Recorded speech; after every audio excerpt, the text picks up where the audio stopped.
الحمد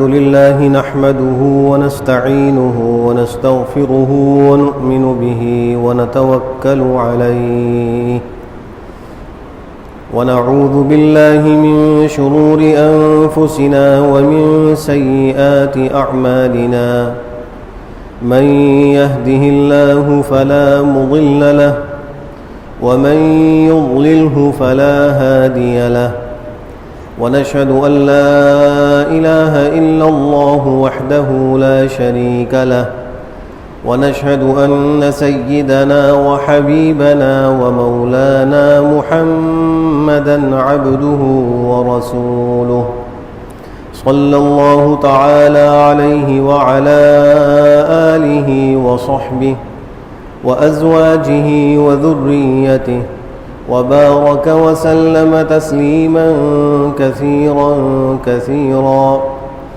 أما بعد فأعوذ بالله من الشيطان الرجيم بسم الله الرحمن الرحيم يا أيها الذين آمنوا إن كثيرا من الأحبار والرهبان ليأكلون أموال الناس بالباطل ويصدون عن سبيل الله والذين يكنزون الذهب والفضة ولا ينفقونها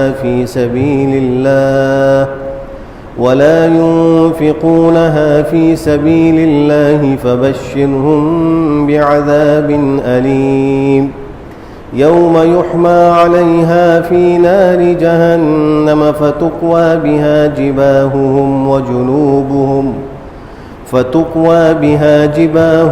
وجنوبهم وظهورهم هذا ما كنزتم لأنفسكم فذوقوا ما كنتم تكنزون وقال تعالى خذ من أموالهم صدقة تطهرهم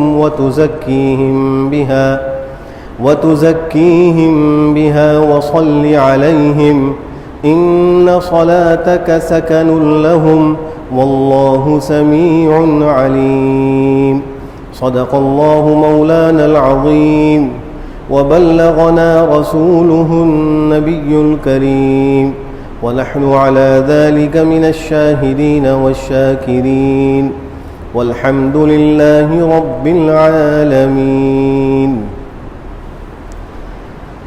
بزرگان محترم اور برادران عزیز، جب سرکار دو عالم صلی اللہ علیہ وسلم ہجرت فرما کر مدینہ طیبہ میں تشریف لے آئے اور علماء یہود آپ کی خدمت میں حاضر ہوتے رہے، ان میں ایک ان کے رئیس تھے جن کا نام میمون بن یامین ہے۔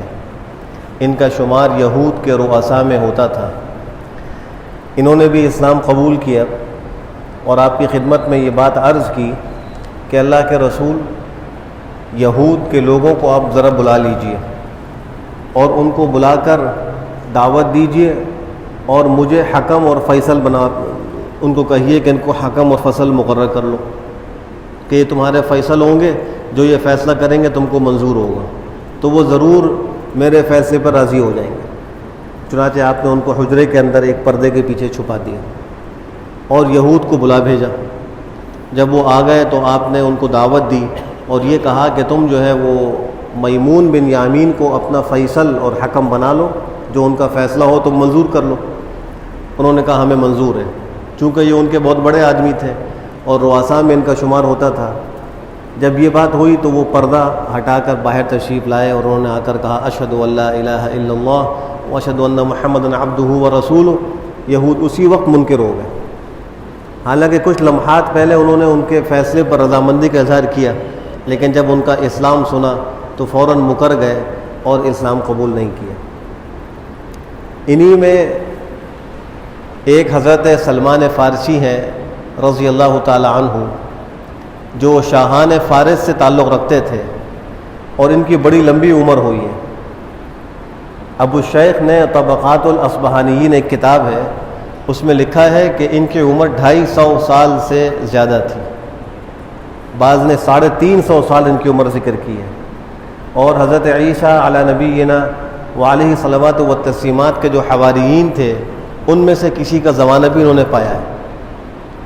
تو یہ شاہان فارس میں سے تھے، اور ان کے والد جو تھے وہ مجوسی تھے، آتش پرست تھے، آگ کی پوجا کرتے تھے، اور انہوں نے ایک آتش کدہ بنایا ہوا تھا، اس کا نگران حضرت سلمان کو بنایا ہوا تھا۔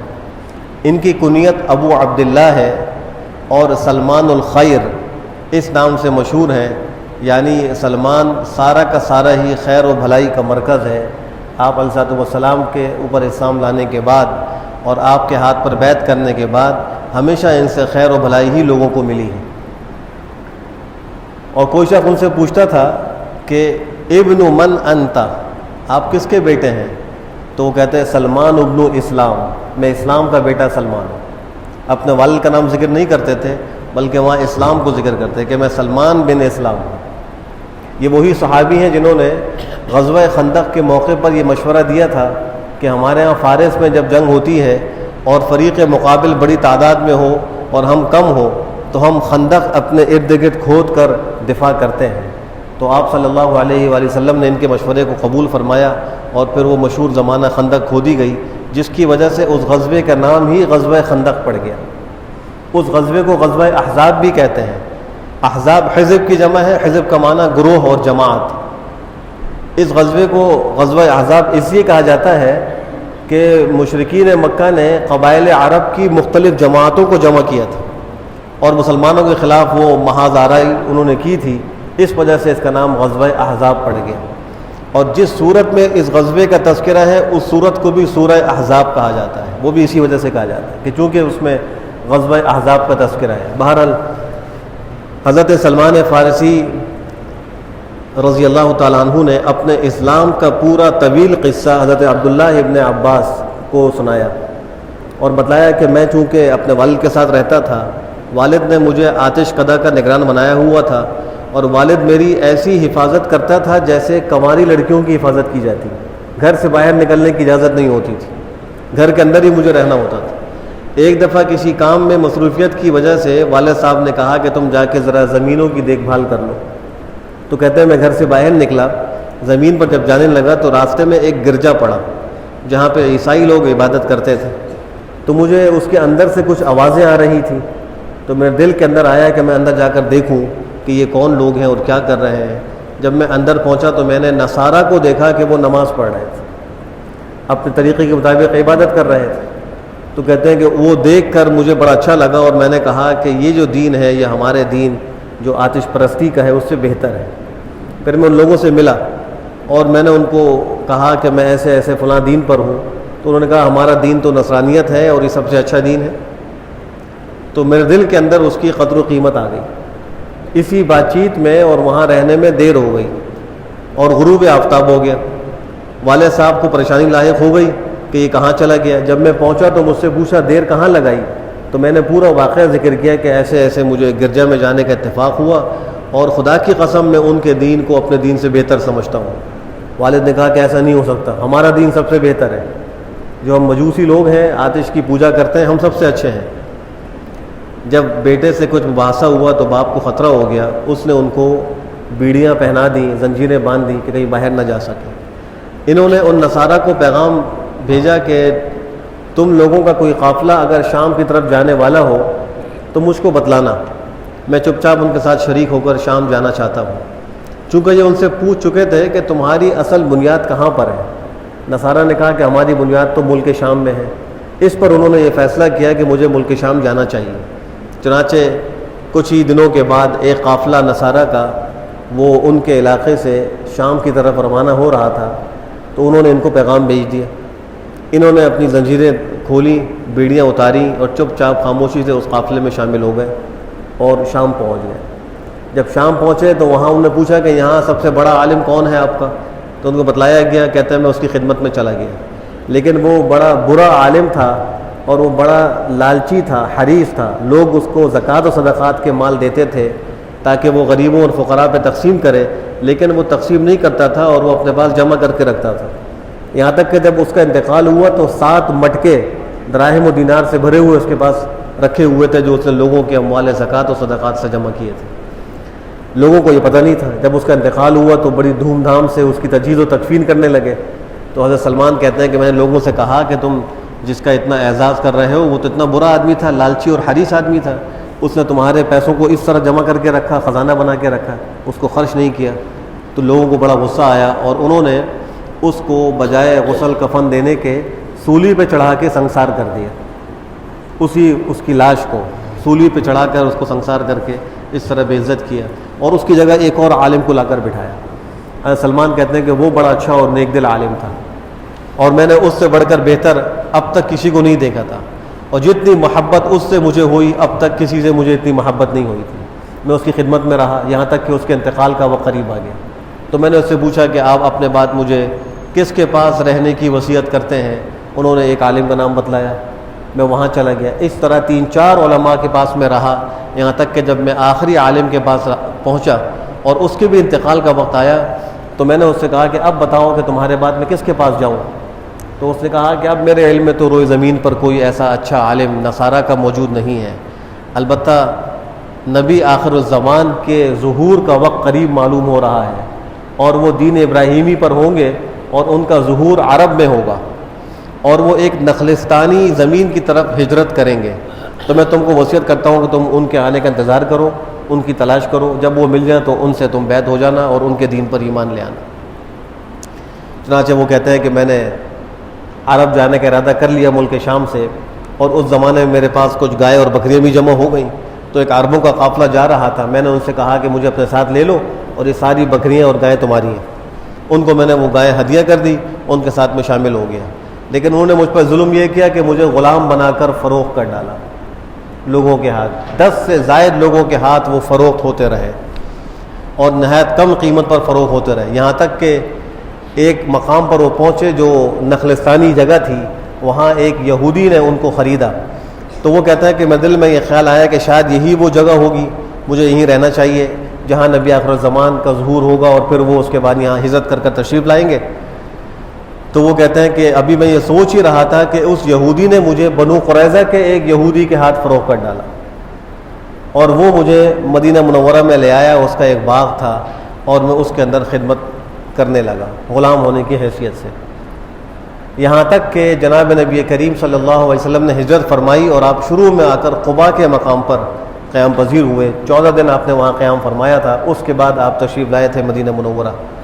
تو زمانہ قیام قباء میں درخت کے اوپر کچھ کام کر رہا تھا تو میرا آقا درخت کے نیچے کھڑا تھا. اس کا ایک چچزاد بھائی اس سے ملنے کے لیے آیا اور اس نے آ کر کہا کہ خدا بنی قیلہ کو غارت کرے. بنو قیلہ انصار کو کہا جاتا ہے, یعنی خدا انصار کو غارت کرے. ایک آدمی کے ارد گرد جمع ہے جو یہ کہتا ہے کہ میں جو ہوں وہ اللہ کا رسول اور نبی ہوں, وہ اس پر ایمان لائے اور اس کی باتیں سن رہے ہیں. کہتے ہیں جب میں نے یہ بات سنی تو میں اوپر کانپنے لگا, مجھ پر کب کبھی طاری ہو گئی. قریب تھا کہ میں اوپر سے نیچے اپنے آقا کے اوپر گر پڑتا. میں نیچے اترا جلدی اور میں نے پوچھا کہ وہ کون ہے, ان کا کیسا حلیہ ہے. تو میرے آقا نے مجھے ایک تماچا مارا منہ پر اور کہا تو کون ہوتا ہے ان کے بارے میں پوچھنے والا, تیرا کیا ان سے تعلق ہے؟ میں خاموش ہو گیا. وہ جو آخری نصرانی عالم تھا جس نے ان کو وصیت کی تھی کہ اب نبی آخر الزمان کے ظہور کا وقت قریب ہے, تو اس نے جناب نبی کریم صلی اللہ علیہ وآلہ وسلم کی 3 علامات ذکر کی تھی کہ اس نبی کی 3 علامات ہوں گی. پہلی علامت یہ ہوگی کہ وہ صدقہ قبول نہیں کریں گے, زکوٰۃ و صدقات نہیں لیں گے. دوسری علامت یہ ہے کہ ہدیہ قبول کریں گے, کوئی ان کو ہدیہ دے تو وہ لے لیں گے. اور تیسری علامت یہ ہے کہ ان کے دونوں جو شانے ہیں, کندھے مبارک ہیں, ان کے درمیان میں مہر نبوت ہے. یہ ان کی علامت ہوگی. کہتے ہیں کہ جب مجھے یہ بات معلوم ہو گئی کہ آپ قباء میں آ گئے ہیں تو میں ایک دن خاموشی سے آزمانے کے لیے, آپ کی علامات جانچنے کے لیے کچھ کھجوریں لے کر گیا اور وہ صدقے کی تھی. آپ کی خدمت میں پہنچا اور جا کر میں نے عرض کیا کہ مجھے معلوم ہوا ہے آپ سفر کر آئے ہیں اور آپ لوگوں کو غربت لاحق ہے, کھانے پینے کی پریشانی ہے, تو میں کچھ آپ کے لیے صدقہ لے کر آیا ہوں. تو آپ صلی اللہ علیہ وسلم نے فرمایا میں صدقہ قبول نہیں کرتا, اور اپنے ساتھیوں میں تقسیم کر دیا اور خود نہیں کھایا. تو کہتے ہیں میں سمجھ گیا ایک علامت تو پوری ہوگی. میں واپس چلا گیا. کچھ دن رہا, اتنے میں آپ مدینہ منورہ تشریف لے آئے تھے. پھر میں نے کچھ جو مجھے پیسے ملے اس سے کچھ چیزیں لی اور آپ کی خدمت میں حاضر ہو کر عرض کیا کہ یہ میں آپ کے لیے ہدیہ لایا ہوں. آپ نے اس کو قبول فرمایا. میں سمجھ گیا کہ یہ دوسری علامت بھی پوری ہو گئی. اور پھر میں اٹھ کر آپ کی پشت کی طرف جانے لگا. آپ سمجھ گئے کہ یہ مہر نبوت دیکھنا چاہتا ہے, تو آپ نے اپنے شان مبارک سے چادر کو ہٹایا. میں نے اس مہر نبوت کو دیکھا اور میں نے اس کو بوسہ دیا اور میں کلمہ پڑھ کر مسلمان ہو گیا.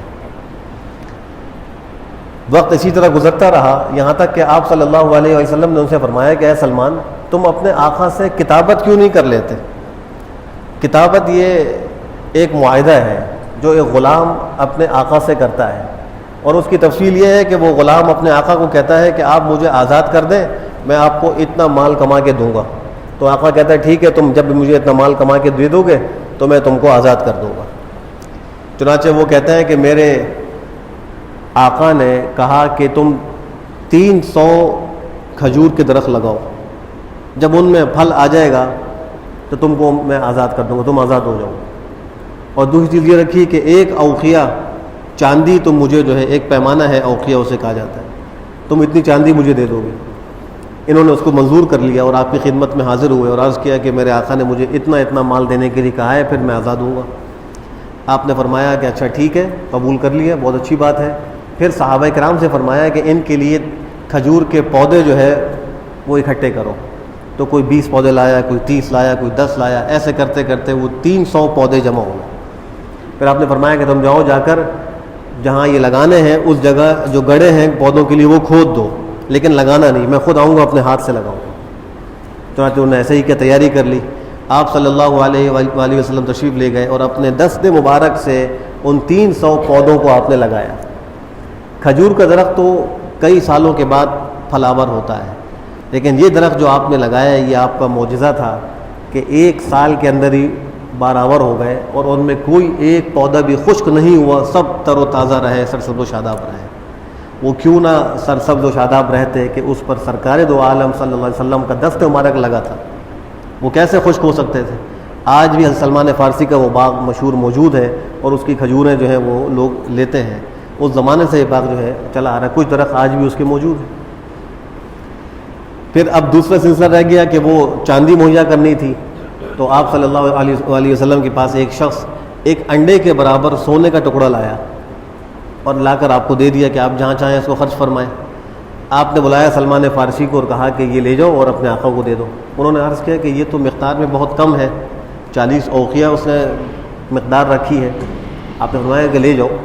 انہوں نے اس سونے کو کھلوایا اور چاندی کے لے کر اس کا وزن کروایا تو پوری 40 اوقیہ چاندی نکلی. چنانچہ وہ 300 درخت باراور ہوئے اور یہ چاندی دے کر آزاد ہو گئے. مدینہ منورہ پہنچنے کے بعد سرکار دو عالم صلی اللہ علیہ وسلم نے مسجد نبوی کی تعمیر فرمائی. جہاں پر آپ کی اونٹنی آ کر پہلے بیٹھی تھی کچھ دیر, وہ جگہ مسجد نبوی کے لیے متعین کی گئی. وہ 2 یتیموں کی جگہ تھی اور وہ یتیم وہاں اپنی کھجوروں کو خشک کیا کرتے تھے, جس کو عربی زبان میں مربت کہتے ہیں. وہ مربت تھا, کھجوریں توڑ کر وہاں خشک کی جاتی تھی. تو آپ صلی اللہ علیہ وسلم نے ان یتیموں کے سرپرست کو بلایا جو ان کے چچا تھے اور کہا کہ میں یہاں مسجد بنانا چاہتا ہوں, مجھے یہ زمین عوض میں دے دو, یعنی پیسوں کے عوض میں دے دو.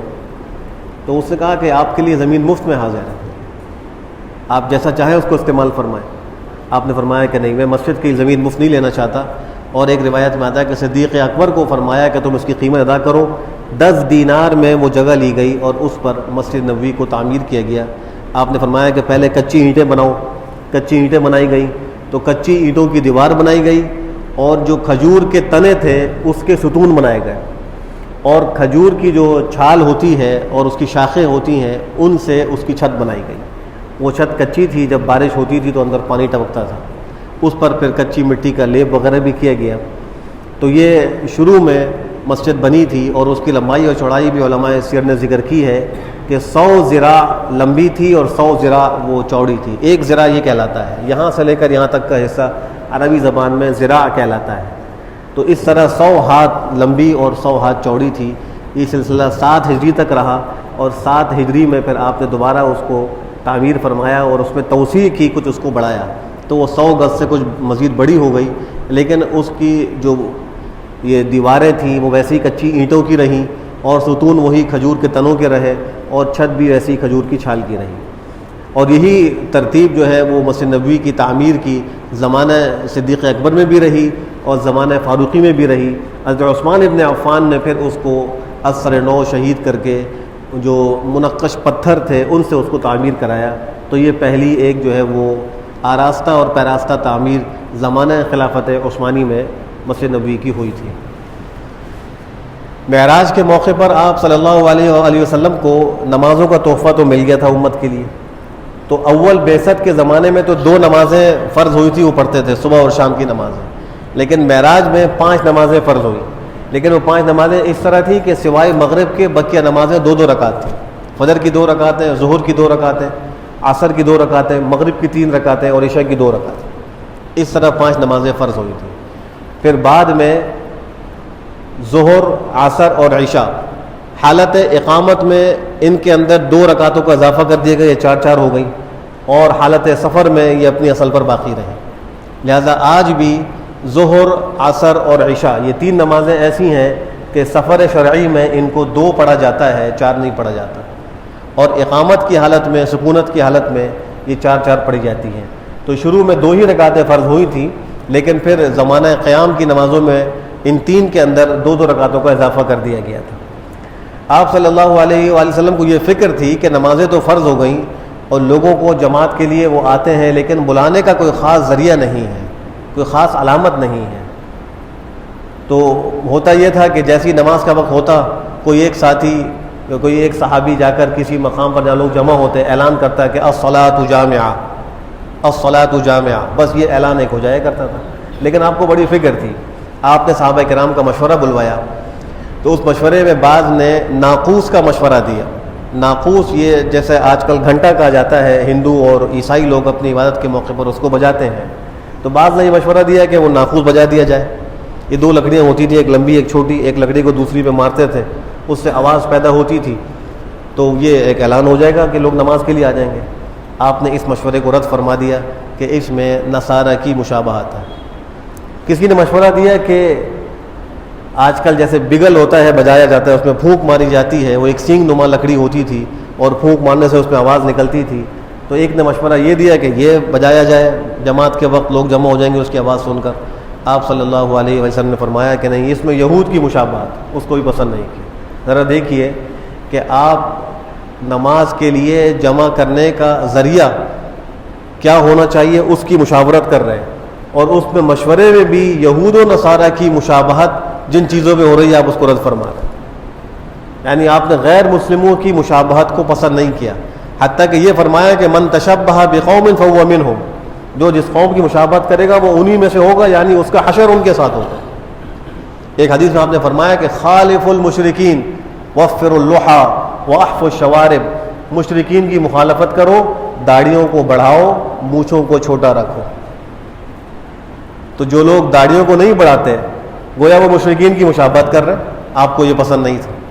مونچھوں کو جو بڑھاتے ہیں یعنی اتنی بڑی مونچھیں رکھنا کہ ہونٹ کا جو اوپر والا کنارہ ہے یہ چھپ جائے، اس کو مکروہ تحریمی قرار دیا گیا ہے. اس سے مونچھوں کو چھوٹا رکھنا چاہیے. آج مسلمانوں کو بھی چاہیے کہ جس نبی کی شفاعت کے ہم امیدوار ہیں، جس نبی کی محبت کے ہم دعوے دار ہیں، اس کی اس سنت کو زندہ کریں. دنیا کی خاطر ان کی سنتوں کو پامال نہ کریں، ان سے جو ہے بے رخی اختیار نہ کریں، اور لباس میں، رہن سہن میں اور اپنے بود و باش میں، طرز معاشرت میں غیر مسلموں کی مشابہت سے از حد اجتناب کریں. بہرحال اسی دوران یہ مجلس برخاست ہو گئی اور کوئی فیصلہ نہیں ہو سکا. بعض نے یہ بھی کہا تھا کہ ایک آگ روشن کی جائے کسی اونچی جگہ پر اور لوگ اس کو دیکھ کر آ جائیں گے. آپ نے اس کو بھی پسند نہیں کیا کہ یہ مجوسیوں کے طریقے کے مشابہ تھا. حضرت عبداللہ ابن زید ابن عبد ربی ایک انصاری صحابی ہیں، وہ سب سے زیادہ اس فکر کو لے کر اس مجلس سے واپس گئے اپنے گھر. ان کو خواب میں دکھلایا گیا کہ ایک سبز لباس پوش آدمی آیا ہے اور اس کے ہاتھ میں ایک ناقوس ہے، یعنی 2 لکڑیاں ہیں جن سے نصارہ اپنی عبادت کا اعلان کرتے تھے. تو انہوں نے ان سے پوچھا کہ تم یہ ناقوس مجھے بیچو گے؟ اس نے کہا تم کیا کرو گے؟ انہوں نے کہا کہ میں یہ کروں گا کہ جب نماز کا وقت ہوگا تو اس کو بجاؤں گا تاکہ لوگ نماز کے لیے آ جائیں. تو اس شخص نے کہا میں تم کو اس سے اچھی چیز نہ بتلاؤں لوگوں کو جمع کرنے کے لیے؟ انہوں نے اس کے ہاں ضرور بتلاؤ.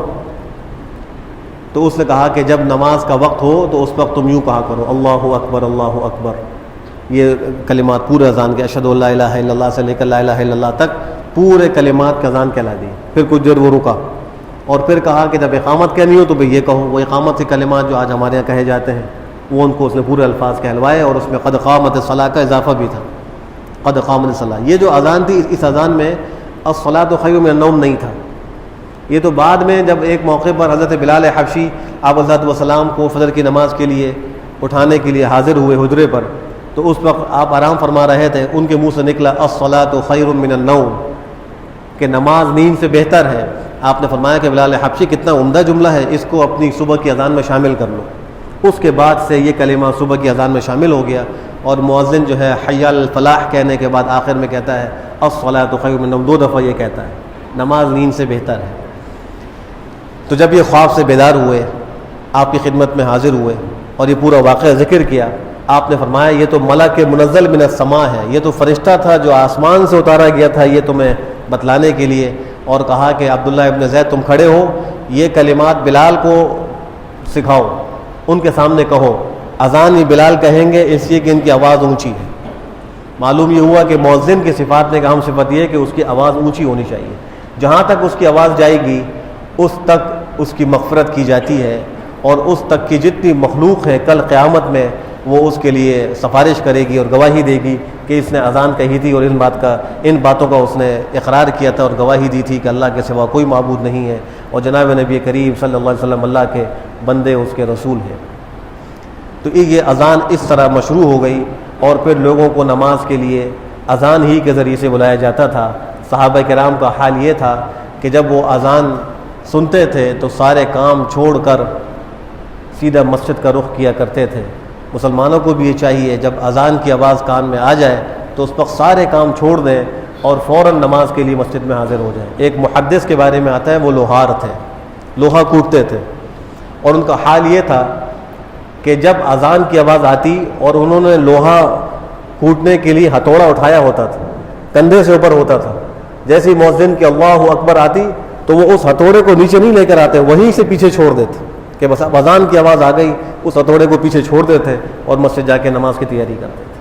اللہ سبحانہ و تعالی ہم سب کو نماز کے اہتمام کی توفیق نصیب فرمائے, اور ماہ مبارک خیر و عافیت سے اللہ ہم سب کو نصیب فرمائے. وصلی اللہ وسلم علی خیر خلقہ محمد وعلی آلہ وصحبہ اجمعین.